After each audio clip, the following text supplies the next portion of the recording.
When desire feels good, you're in a place of being ready for the next inspiration and the next and the next. When desire feels good to you, then you are on your path of living happily ever after.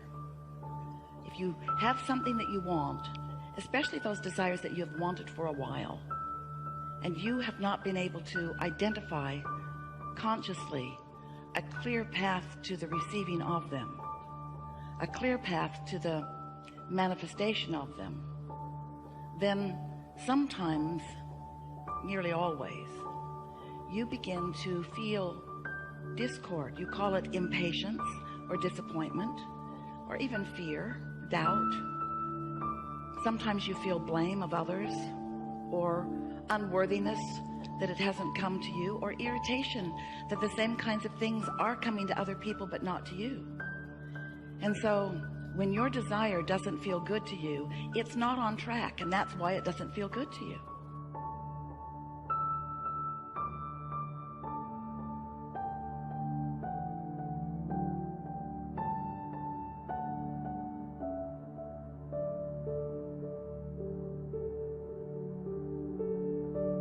If it doesn't feel good, you're not on your path. And it's not difficult to get onto your path, but it doesn't help to proceed with a vibrational stance that just isn't letting it unfold for you. It would be like knowing that there's a treasure buried somewhere in your backyard, and it's a big backyard, and you know it's out there, but you have no treasure map. So you have no sense of where it is, and so you have to dig up the whole backyard. And after a while of digging and making a mess of everything and still not finding it, you begin to feel discouraged. And sometimes you get more and more bold. You get bigger and bigger things to dig with. You involve more people in the digging. You make a bigger and bigger and bigger mess of everything, but you still don't find what you're looking for because you're going about it in a way that won't work. So we might as well just start off today with a very bold statement, not only to get your attention, but because, well, it's mostly to get your attention. But it's also something that is absolute and very important for you to understand. Sometimes you just cannot get there from where you are.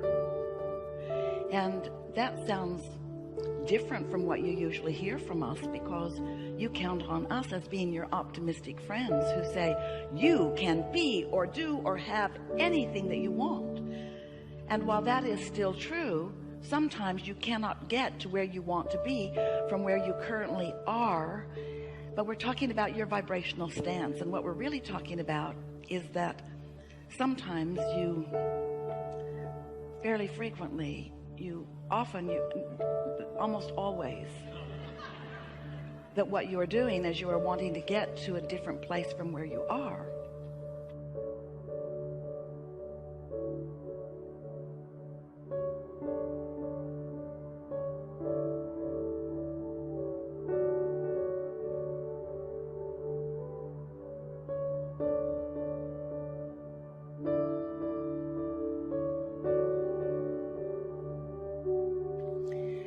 You are approaching it from your physical.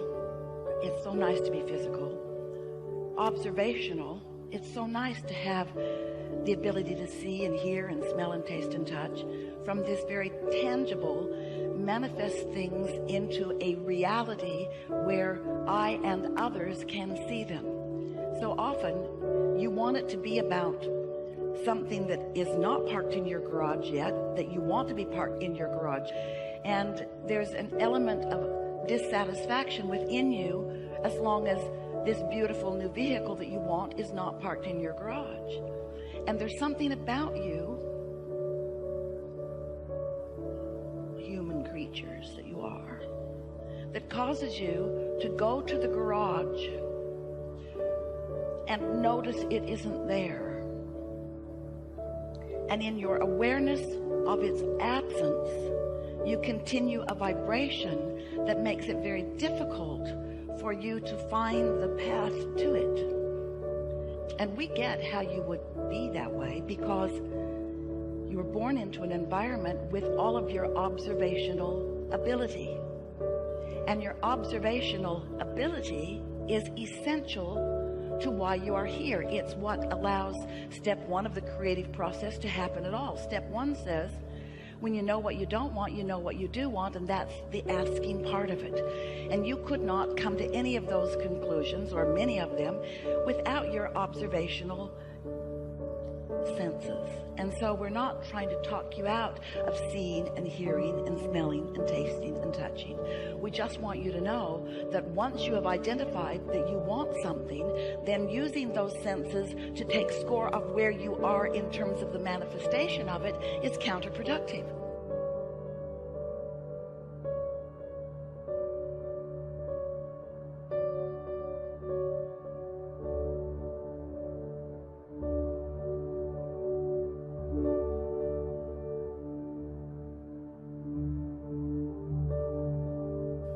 So it's like step one is ask, step two is source delivers it vibrationally, and step three is you've got to tune into the vibration of it so that you can translate the vibration of it into the thing that you want, or into the experience you want, or into the having of whatever it is that you want. But most of you are so involved in seeing and hearing and smelling and tasting and touching that you use your observational senses to help you with step one. I know what I don't want, and therefore I know what I do want, and what I do want is a new vehicle, or what I do want is a new relationship, or what I do want is an improved relationship, or what I do want is a better job, or what I do want is. And once you've identified what you do want, now we want you to stop noticing that what you do want isn't. That's what's tripping you up. It's the taking score of what you want. So you're not letting step one serve you in the way that it could. You're letting it serve you. You're launching the rocket of desire. You're creating a vibrational reality. It's what your vortex is, your vibrational reality. When you ask for something, it becomes vibrationally. And all that is source energy, your inner being, the very beginning of that which you are, all that you are, then gives undivided attention to this new birthing of this new desire, and holds it in a vibrational place where it can be yours. But you often are not tuning in to that vibrational place because you're still stuck in the step one place where you know what you don't want and you know what you do want, and you're noticing what you don't yet have. You just can't get there from there. So we've spent a few years visiting with you about how you live in a vibrational universe, and it's hard for you to get that because it seems to be very tangible to you. There's no point really in talking to you about the vibrational makeup of any of these things that are so obviously physical. You can tell me it's vibrational all you want, Abraham, but I see a chair and I really like this fabric.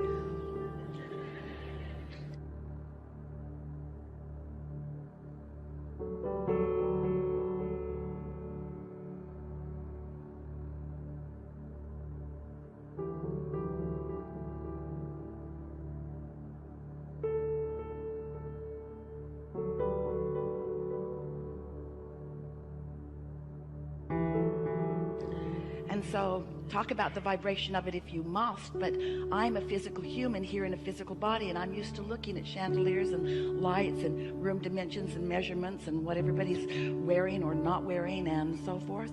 I like to see and hear and smell and taste and touch my vibrational reality. And we say, yes, you do, and we want you to, because this is the leading edge of thought. And that is where the greatest satisfaction is ever experienced in all of the creative universe, of which we are all a part. And you said, I'll go forth into this tangible environment, and from my awareness of what's going on there, I will come to new and improved conclusions and decisions and preferences and desires, knowing that source energy then will follow the path of my new desire, and that then I will be the recipient, the liver of. I will get to drive the new car. I will get to experience the new technology. I will get to eat the new food and live in the new environments and dwell in the new dwellings. I get to live in this leading edge environment.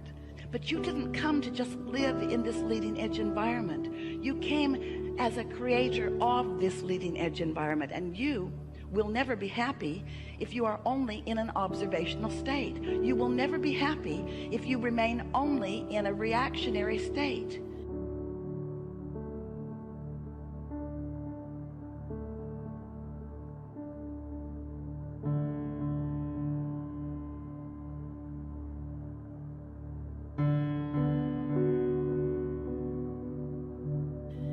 You can't just observe and react and get to the improvement. It does not work that way. At some point early on in your understanding of this 3-step or 4-step or 5-step, we can put 100 steps on it. The first 3 are the ones that we really want you to focus upon. Step 1 is you ask. Step 2 is source answers. And step 3 is you got to let the answer in. You've got to tune into the vibrational frequency of the vibrational request that you have made, of the vibrational now reality that now exists, before you can allow yourself to see it and hear it and smell it and taste it and touch it. So what we're really asking of you is something that is the most natural thing in the world to you, but you have practiced otherwise, so it doesn't feel natural. What we're asking you to do is to think less specifically about the things that aren't working out the way you want them to, and think more specifically about the things that are working out the way you want them to. Rather than look at the problem and define it, and then attempt to solve it from your awareness of the problem, which is never something that will work out for you, because when you're looking at the problem, you're a vibrational match to the problem. You're perpetuating the problem. You are in the receiving mode of more of the problem.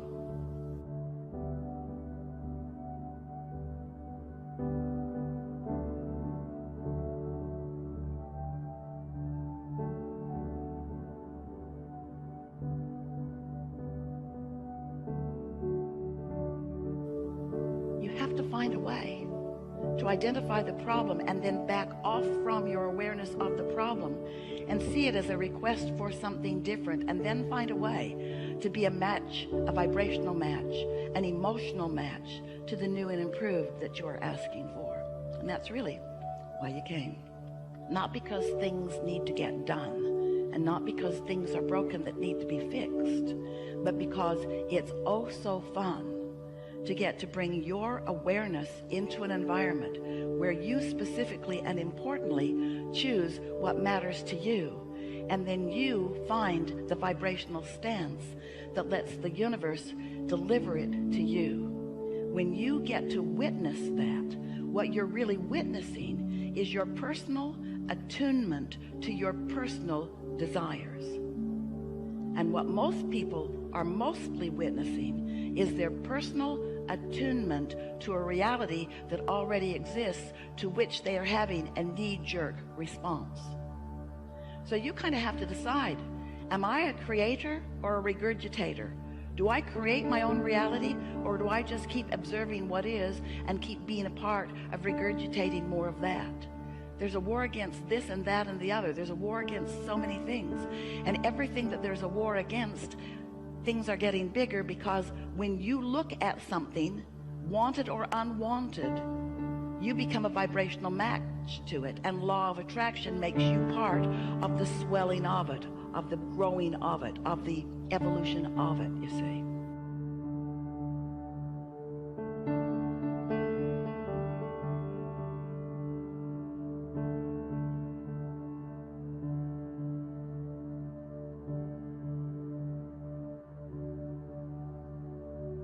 So, we have a few questions for you.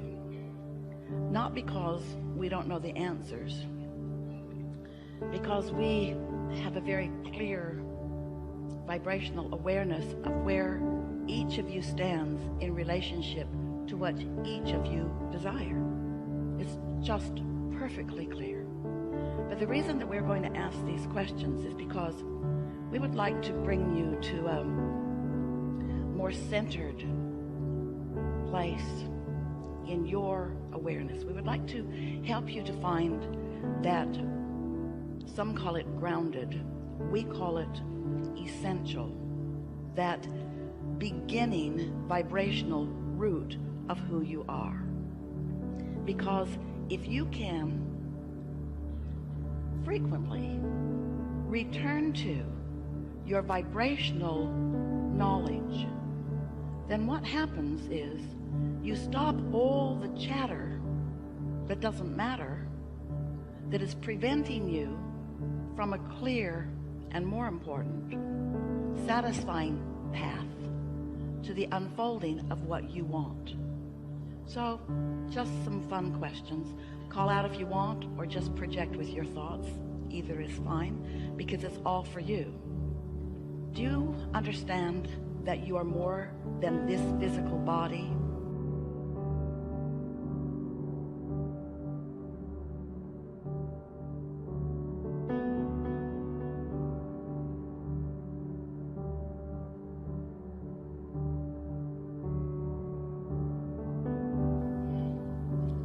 Is it logical to you that you have been before this physical personality and that you will begin following this physical personality, that you are eternal, ongoing?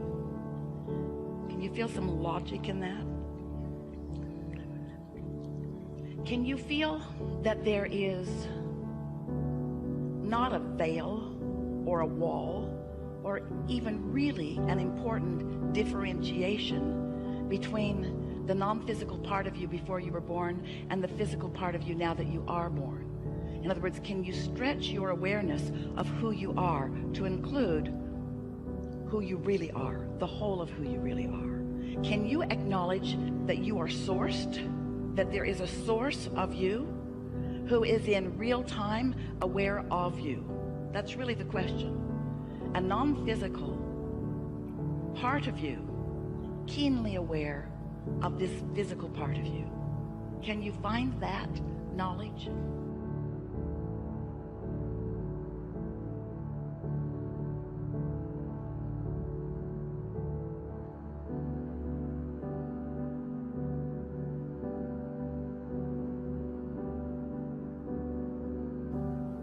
So that means, can you accept that while you are here in this physical body, a part of you, that another part of you remains non-physical, and that we are all weaving in and out and in and out and in and out in the ongoing expansion, evolution, and continual existence of that which we all are? In other words, for expansion, your part is so essential to the equation. And for stability, our part is so essential to the equation. And vibrationally speaking, we are really all one. Can you sort of find that? Can you accept that even though there is so much to see, so much to experience through your magnificent sensors and ability to translate vibration into meaningful life experience, that even though you have that ability to do that, can you sense that there is a whole vibrational world that is moving through you and around you and to you, that is really what is responsible for everything that you see? Can you accept that there is a vibrational world? And can you accept that this vibrational world matters? Can you accept that from that vibrational vantage point, your Earth continues to spin in its orbit in perfect proximity to other planets? And can you accept that that really is not something that any of you, no matter how wise you are, is really doing with your own physical mind? We're asking you, do you accept that there's more to this equation? And does it feel purposeful to you, or was it just sort of a lucky thing that turned out?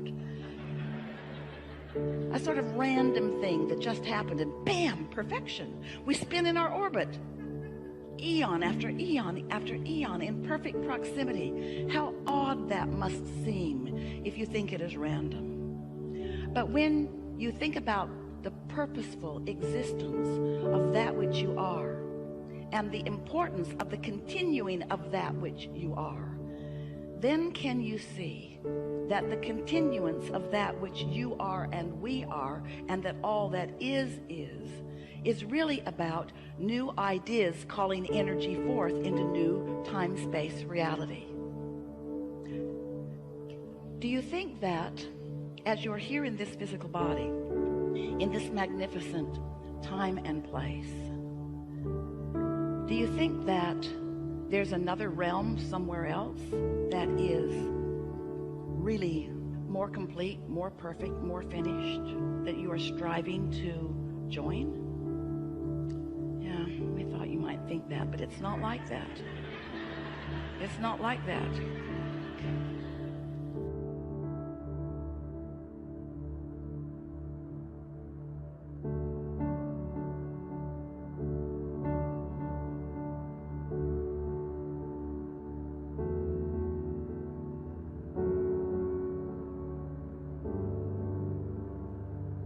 Instead, what's happening is this expansion that we all are is forward looking with you. That's why you matter so much to the equation. You're out here on this leading edge, having first-time exposure to first-time surroundings and first-time exposure to first-time experiences, and you're coming to personal conclusions about what you prefer within it. And as you do that, you're launching these vibrational rockets of desire, which are the reason for the expansion of the universe. We say these things to you because you don't really know how important you are to the equation. And because you don't really know how important you are to the equation, often you squander your importance by being reactionary to what's already manifested instead of being wise in your energy flow in the creation of the new. Did you follow that just a little bit?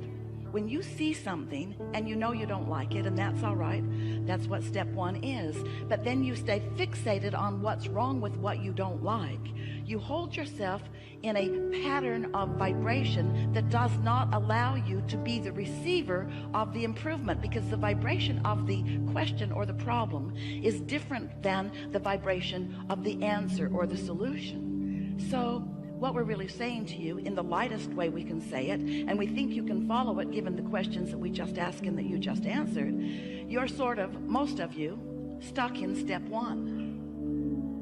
Sifting and sorting and evaluating what is, so enamored with the physical creation that you've forgotten that you're creator. It would be like being a really wonderful artist who has created a really magnificent statue, and then you just spend the rest of your life, this isn't really as magnificent as we are describing, but then you just spend the rest of your life admiring what you created that time way back then, and not allowing the juices to keep flowing. And so the satisfaction factor of this creation, no matter how magnificent it once was, or no matter how many people once thought it really was beautiful, it will not continue to satisfy you for very long, because what satisfies you is reaching for more and finding a way to line up with the more. What satisfies you is being an extension of source energy and allowing that source energy to flow through you real time.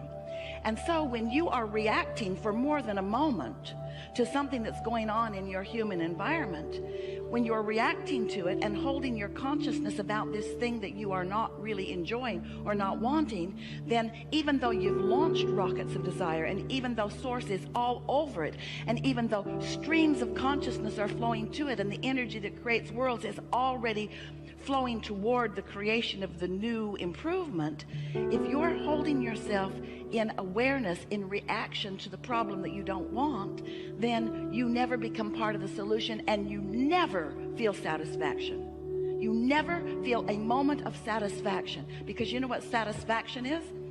Satisfaction is just a word.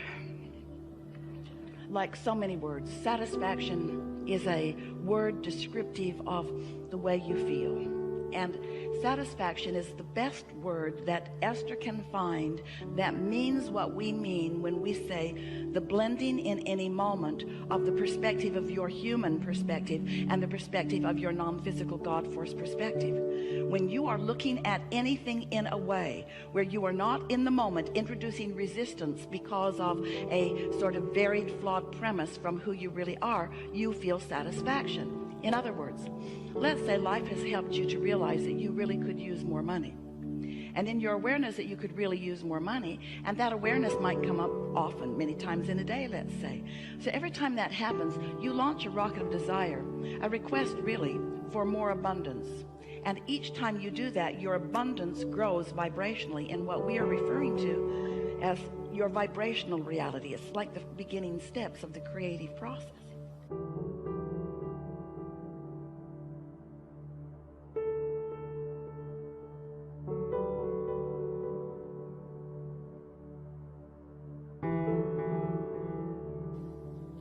So this vibrational reality, which we've named the vortex because we wanted to get your attention, we wanted you to feel the realness of it, it gets bigger and bigger and surer and surer and stronger, not only because you continue to add to it, but because your inner being is focused upon it, and because law of attraction is gathering the cooperative components for the improvement of this. So you have, without knowing it, created a veritable fortune that is identified as yours. It's yours. It's the beginning, just like the kernel of corn that you put into the ground is the beginning of that big plant that will produce ears of corn. This vibrational reality is that for you. But if you are humanly natured, if you are enamored by seeing, hearing, smelling, tasting, touching, if you are not remembering that you are a vibrational creator, then you might be still standing over here in the discomfort of the money not being here yet. It hasn't manifested, and so you're holding your attention so much on what is and having knee-jerk reactions to that. So you're holding yourself vibrationally in a different place than where your abundance is, which means you cannot be doing that and be in step 3, which is the receiving mode, at the same time, any more than you can set your radio dial on one channel and hear what's being broadcast on another. The frequencies have to match up. So you've asked for and have created a vibrational reality. You have a vibrational abundance that is really beyond our ability to describe it to you. But if it isn't in your bank account yet, if it isn't flowing through your experience, it means that you are vibrationally in a different place. And it's easy to understand why, isn't it? Because when you're looking for something that you cannot see, when the bank does not acknowledge that the money is there. So you say to us, all right, Abraham, we'll play your silly game. We'll accept that there's something over there where Esther's arms are pointing. We'll even call it the vortex like you do. Just tell me, how do I get the money out of the vortex and into the bank? That's all I really want to know.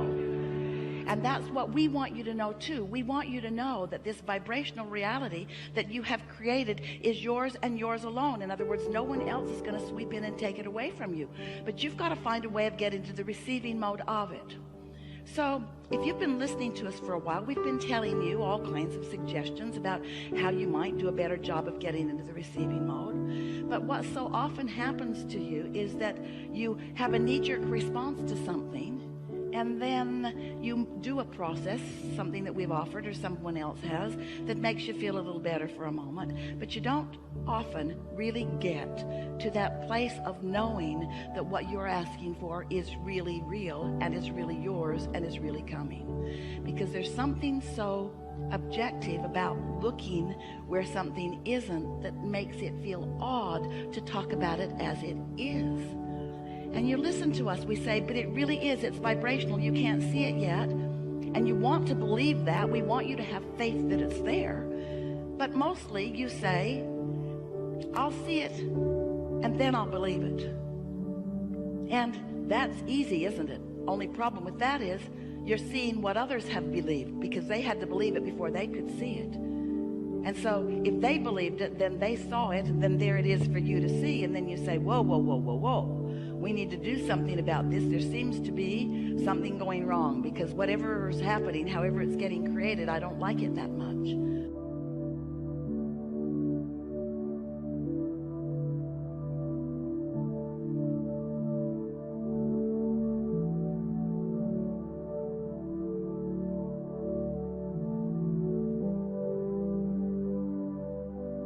And we want you to understand that you get to modify it for yourself all day, every day. And that the energy that creates worlds is backing you up in support. So, you want more money. And let's say for right now, there isn't enough for you. You don't have access to it. It's not ready for you to spend. And when we say you can spend your vibrational currency, you say, Abraham, go talk to someone else. Vibrational currency is not what I really need right now. I need currency, not vibrational currency. I need currency.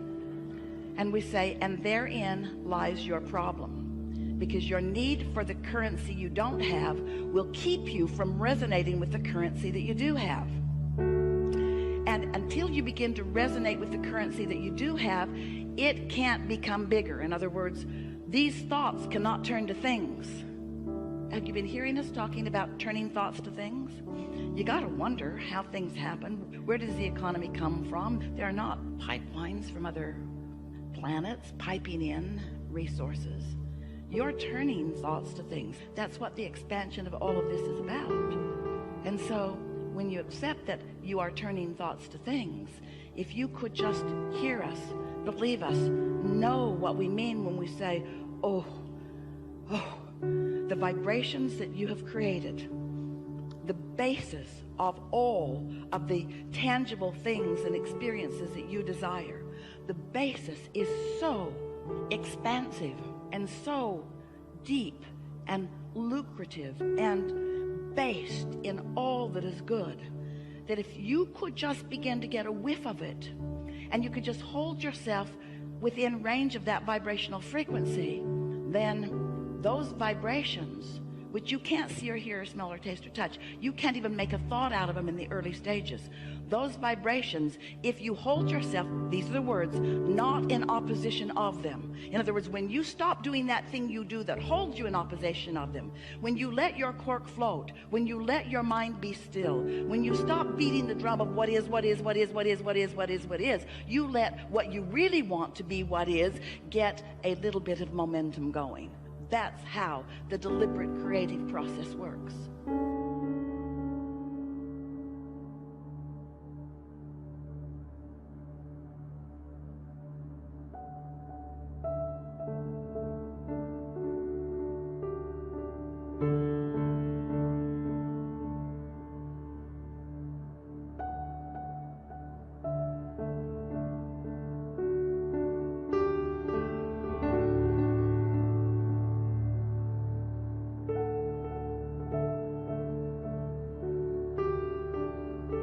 But what that requires is that you have to find a new starting place. We were watching Esther the other day. She was having an experience with someone that she really cares a lot about, who was having response to her. They were having a sort of responses with each other that was not pleasing either one of them. And no matter how hard Esther tried to find the right words, she could not find the right words, partly because she was not purely in the receptive mode, and absolutely because the person she was talking to was not in the receiving mode. And so Esther found herself in one of those, you fell into, feudal situations where it doesn't matter what you say or what you do, it's just going to be what it is. You're just not going to have any movement on this at all.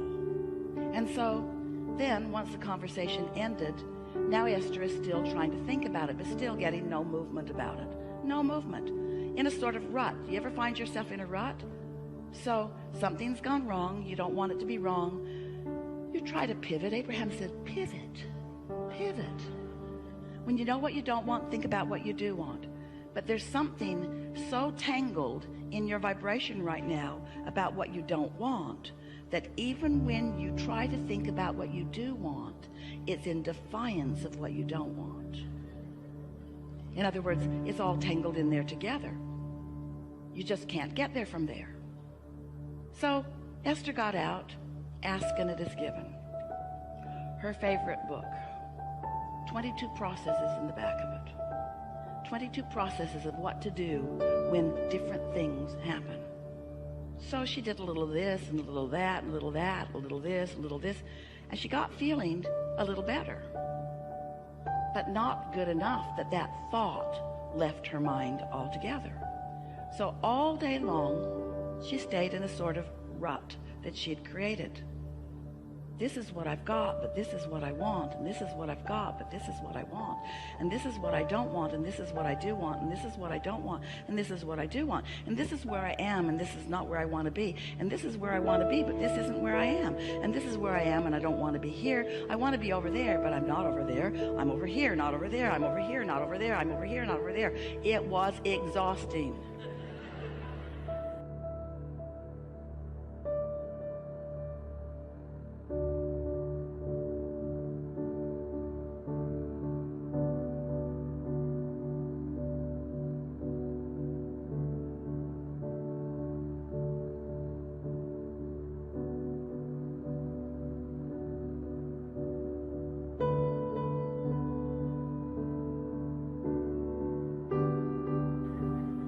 No movement whatsoever. How often do you stay right there relative to your money, relative to some specific relationship, relative to your employment or lack of it? It's so easy to think you're doing the work, to mean to be doing the work, to want to do the work, to want to feel better, and then worse, and then better, and then worse, and then better, and then worse. So what happens? Oh, friends, you've come so far because there was a time when you felt worse and a little better and worse and a little better. And so instead of really wanting this and being over there, you've closed that gap. In many cases, you do feel so much better. But you are powerful creators, and just feeling sort of kind of better every now and again isn't the answer to the deliberate creation that you are about. You are often in a sort of vibrational rut where you have brought yourself to a place of feeling better, and then next time you turn the corner, something else happens and you start that reactive process all over again. And then you come to us and you say, Abraham, I'm really getting this. I'm getting so much better at this.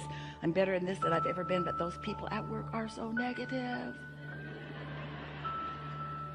If I could just rid myself of all of the other inhabitants of the planet, I could just enjoy it by myself so much. So we wipe everybody else off the planet. 3 days later, you're complaining about loneliness. We know you. We know you. Where am I going to eat? All of the people are gone.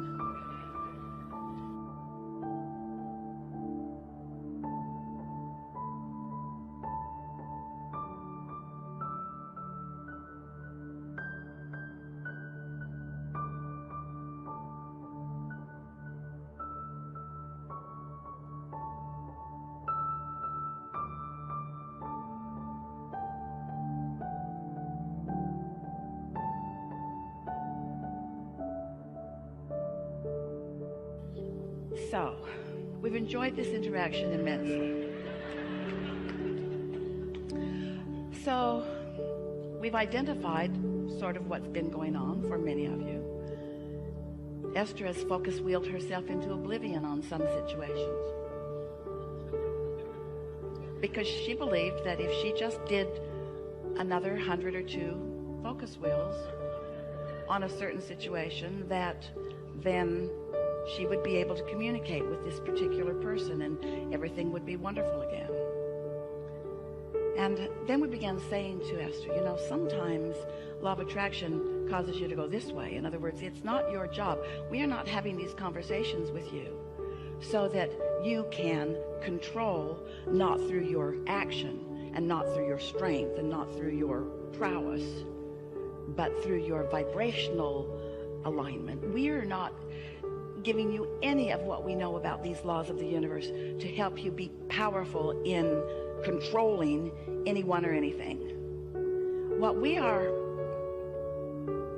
knowing that you want to know is how you can consistently be more of a vibrational match to what you have put over here in your vibrational reality, which means you got to find some way of shaking loose of this rut that you're in, where your highs go this high and your lows don't go that low, and your highs are this high and your lows only go that low. But you've got to get all the way there in order to really be in the receiving mode. You can't be in the receiving mode of magnificent things and be in the petty mode of focusing upon things that other people are doing that bug you. They just don't go together. So here's what we're getting at, and that may be the best sales job that we've ever given in helping you to understand that there's a reason that we are here talking to you about vibration. So this is the conversation about thoughts turning to things.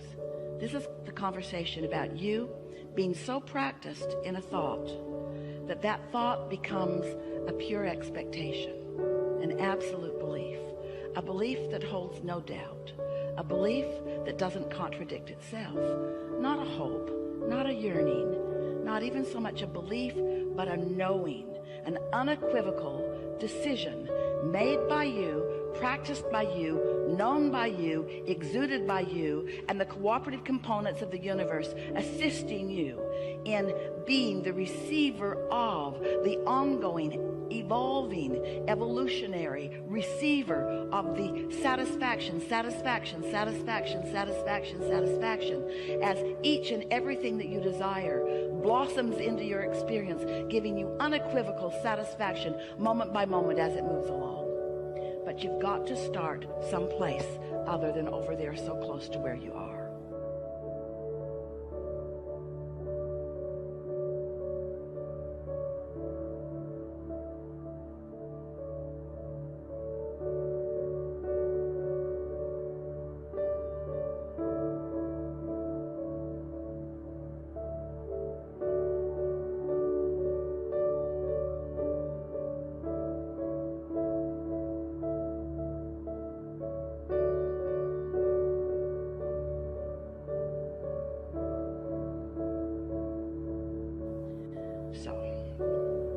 When you sit with the intention of what many call meditating, we'd like to offer a different label to it because there's resistance even in the idea of that. But if you can decide that you want to quiet your conscious mind enough so that the non-physical mind that is purely focused upon all that you've become and the wholeness of who you are, if you can find a way of tuning into the vibrational frequency of that, those vibrations, once you learn to sit there for a little bit within them, will begin to turn to thoughts.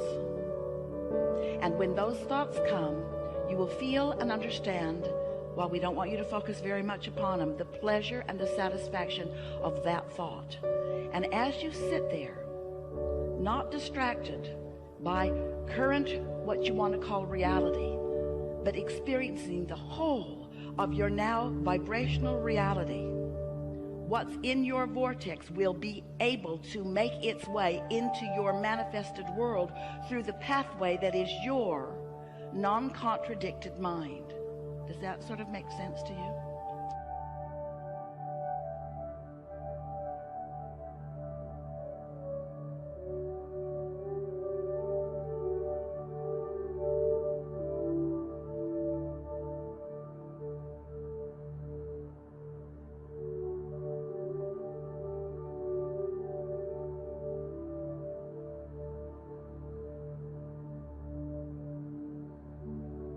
So, have you ever sat to meditate? Do you sometimes do that? Are you doing it on a semi-regular or regular basis?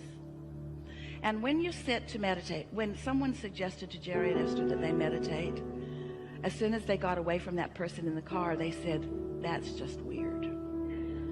Jerry said, "I think of myself more as a business person." Meditation just seemed weird to them. That was many years ago, and to many it still seems weird today. But it's because there's not an understanding of what it means. Meditation, if you understand it, and you're about to, will take you back to the core vibration that is unchallenged by beliefs that are keeping you from what you want. Meditation will take you to the vibrational frequency that your inner being is. And as you're able to maintain it for a little bit, law of attraction will bring momentum to that. So when we talk about law of attraction, what we're really talking about is momentum. We're really talking about you being at some starting point, and law of attraction bringing the next and the next and the next and the next and the next and the next and the next. So if you're irritated by something, law of attraction will bring you more and more and more and more and more and more and more and more and more of things like that. If you are in love with life, law of attraction will bring you more and more and more and more and more and more and more and more of that. But we love you so much. We love you so much. You are sloppy in your thinking. You are reactive in your thinking. You are letting everything in the world be the reason that you are offering the vibration that you're offering, and then you are in opposition to what you really want. You can't get there from there.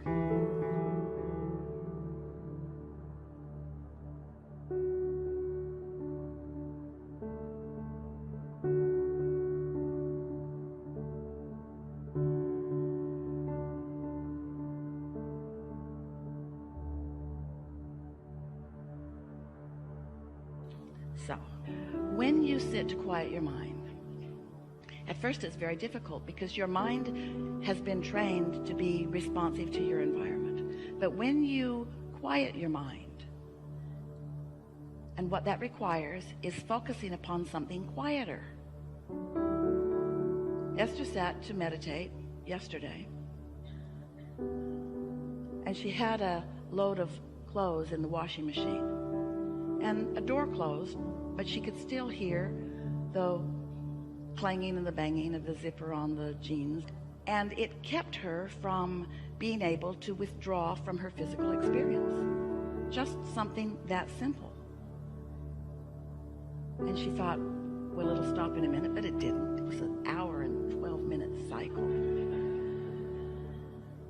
And so it wasn't a good choice of a time or a place for her to intend to quiet her mind. If your telephone's going to ring, it's not a good time or a place to sit to meditate. You want to find a time when you are not likely to be interrupted, in a space where you can really control the environment a bit. It's good if you can shut out the things that you're mostly physically attracted to. So as you sit in this comfortable position, it doesn't matter what it is as long as it's comfortable. And as long as you believe that you can maintain it for at least 15 minutes without needing to squirm around, sit in a comfortable place with one intention, and that is to let your mind be still. And when your mind wanders, and it will, just focus upon the idea that you want your mind to be still. Now, we have noticed, as we've watched so many of you, that it is really helpful if you can find something to focus upon that isn't much to think about. Like even a ticking of a clock is a pretty good thing. Or the dripping of a faucet is a pretty good thing. Or if you want your eyes to be open, it's really better if they're closed. A flickering of a flame. Doesn't matter what it is, as long as it's not very much. So it has your attention, but it doesn't bring a lot of attention. You get the idea. Find something that is easy for you to focus upon that's not very thought-provoking. And then just focus on it until you receive the sign that you have quieted your mind. And that sign is a physical, visceral feeling of detachment from this time and place. It feels like numbness. It feels like floating. It feels like a suspension of gravity.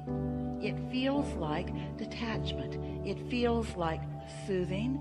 It feels delicious. So Esther is sitting there, and once she achieves that state, she begins to realize that some intention other than her own is making motions with her physical body. In other words, she's not deliberately thinking about what she's going to do with her physical body. Something else is. That broader perspective is. That quieted mind is. And once she feels that detachment and begins to feel that, and you will in a day or two or three or four or five, you will feel that. And here's the advantage to you. When you get to that place where you are mindless, you are thoughtless, and the non-physical part of you now is the dominant part of your vibration, you are in a state of utter well-being just for a moment. And you're not doing anything with your physical noticing, with your physical senses, that's distracting from that base of well-being. Now you see, the thing that's so wonderful about allowing, it might take you 15 minutes to get there, and you might only be there a minute or two before your meditation time is up. But that's enough. It doesn't matter how long it takes you to get there. It's just important that you get there, because when you get there, you've pushed the reset button. You've given yourself an opportunity to have detachment from the vibrations that are hindering you. And that rut that Esther found in her knowing what she didn't want and trying to find what she did want is now a little softer. It's less likely that she's going to stay in that rut once finding that. You see what we're getting at?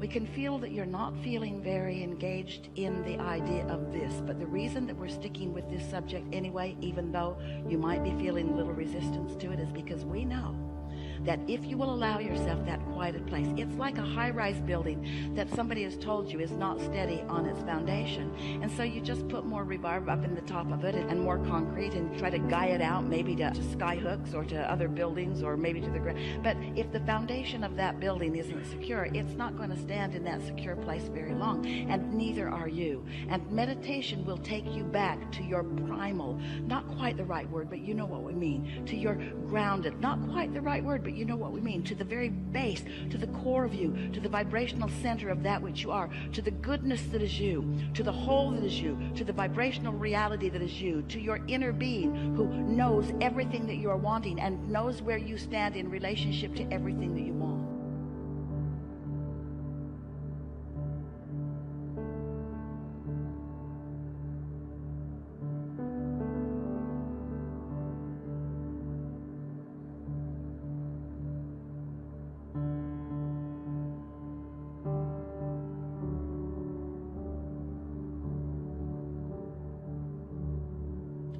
So now you find that vibrational place, that sort of detached place. And once you are pretty good at getting there, have you ever gotten there?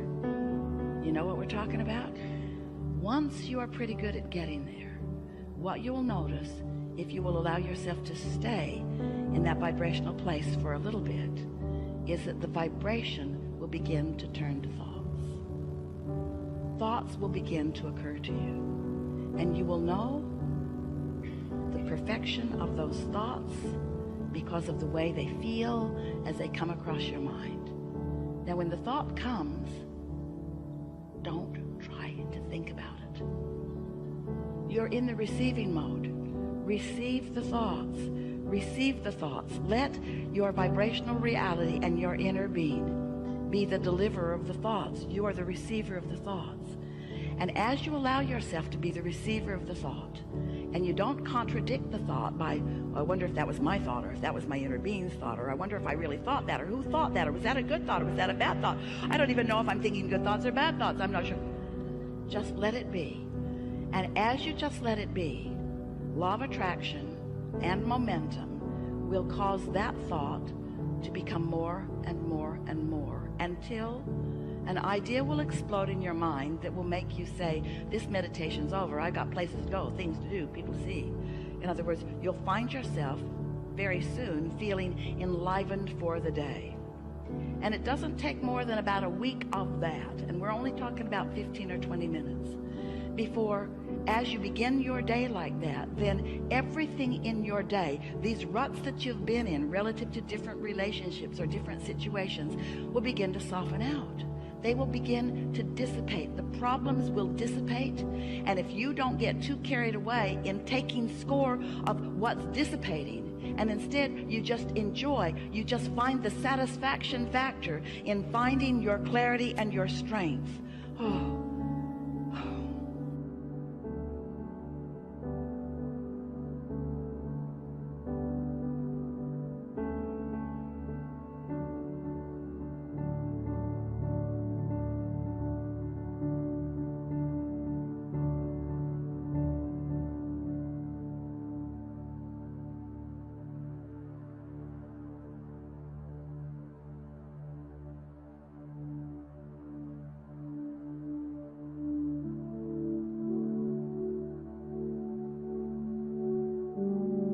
Besides what's happening with your mind, you allowing thoughts to turn to things, your physical apparatus is being rejuvenated. You are in the replenishing mode. Everything about your experience is being enhanced and improved because you are allowing yourself a respite from the contradictory thoughts that you didn't even know you had, that are in the form of beliefs that you've picked up along your physical trail in defense of the world that you are defending yourself against. You must be defenseless to be in the receiving mode. And that feels so weird because that sounds like, oh, but what if there are bad things trying to get me? And we say, the thing is, no bad things are even after you unless you're thinking about them. So when you defend yourself against them, you're putting more thoughts that you need to defend against. You sort of kind of get what we mean by that?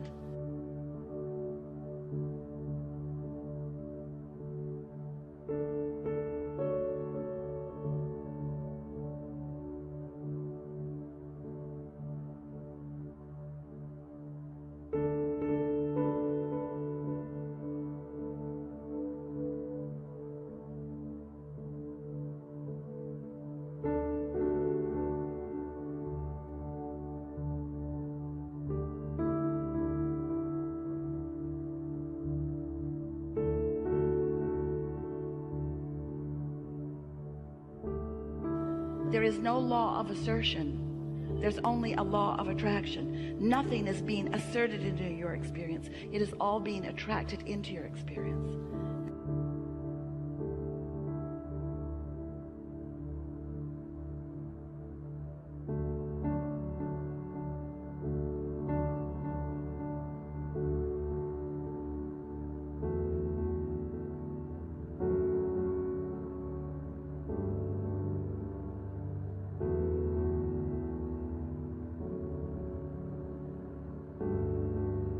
So, it's such a good time to return for a little while every day to the true nature of your being, where you allow the full force of goodness and wisdom and clarity to demonstrate in your day-to-day experiences.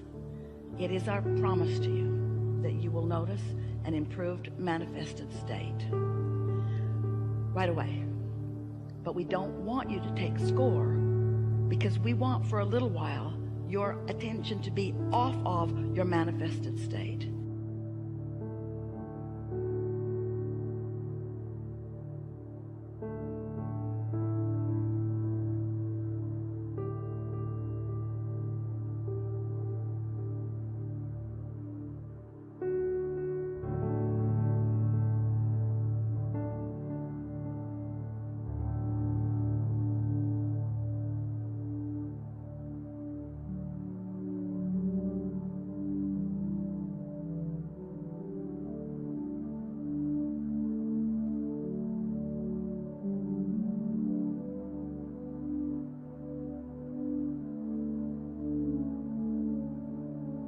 Want your attention for a little while to be upon your vibrational basis, because vibrations turn to thoughts and thoughts turn to things, and the satisfaction factor of releasing resistance and sitting there in that soup of well-being is satisfying.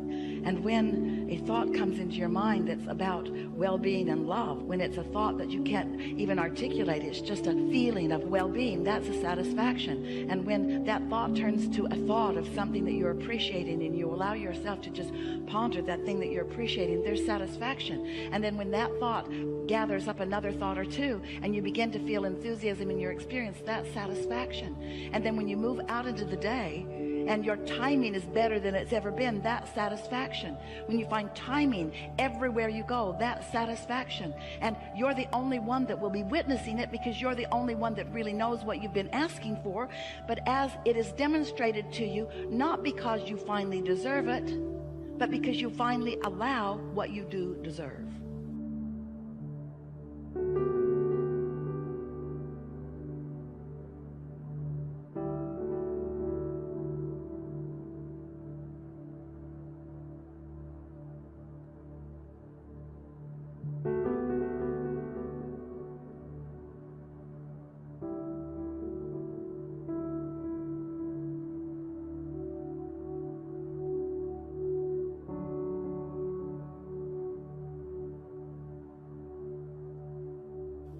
So, we know that was long. We also know it is the most important thing that you've ever heard. Because, friends, you're trying, we know you are, you're trying to break through. But you're not starting with enough momentum. Start back here and you'll gain the momentum that equals the energy that creates worlds. And one who is connected to that kind of stream is more powerful than millions who are not.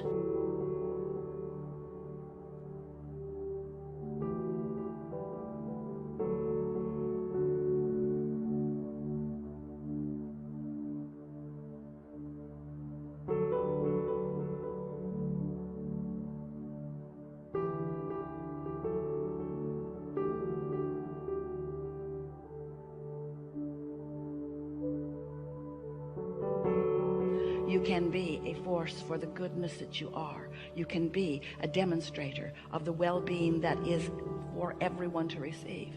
But you've got to allow yourself enough momentum that you're not distracted by the next thing that comes along or the next thing that someone says.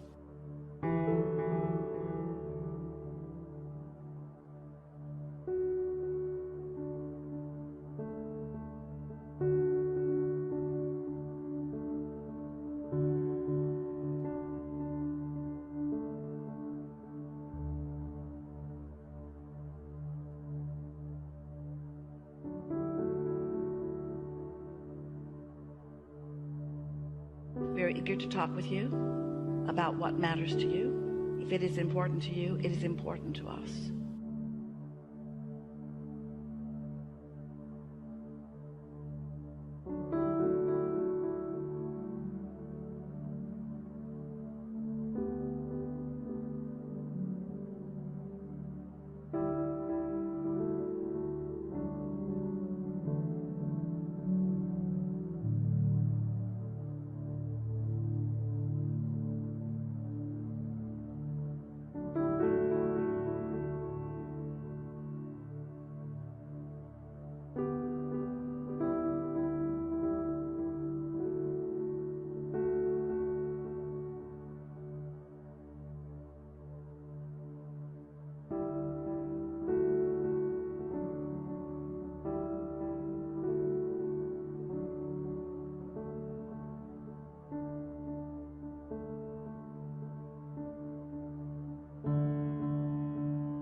When desire feels good, you're in a place of being ready for the next inspiration and the next and the next. When desire feels good to you, then you're on your path of living happily ever after. If you have something that you want, especially those desires that you've wanted for a while,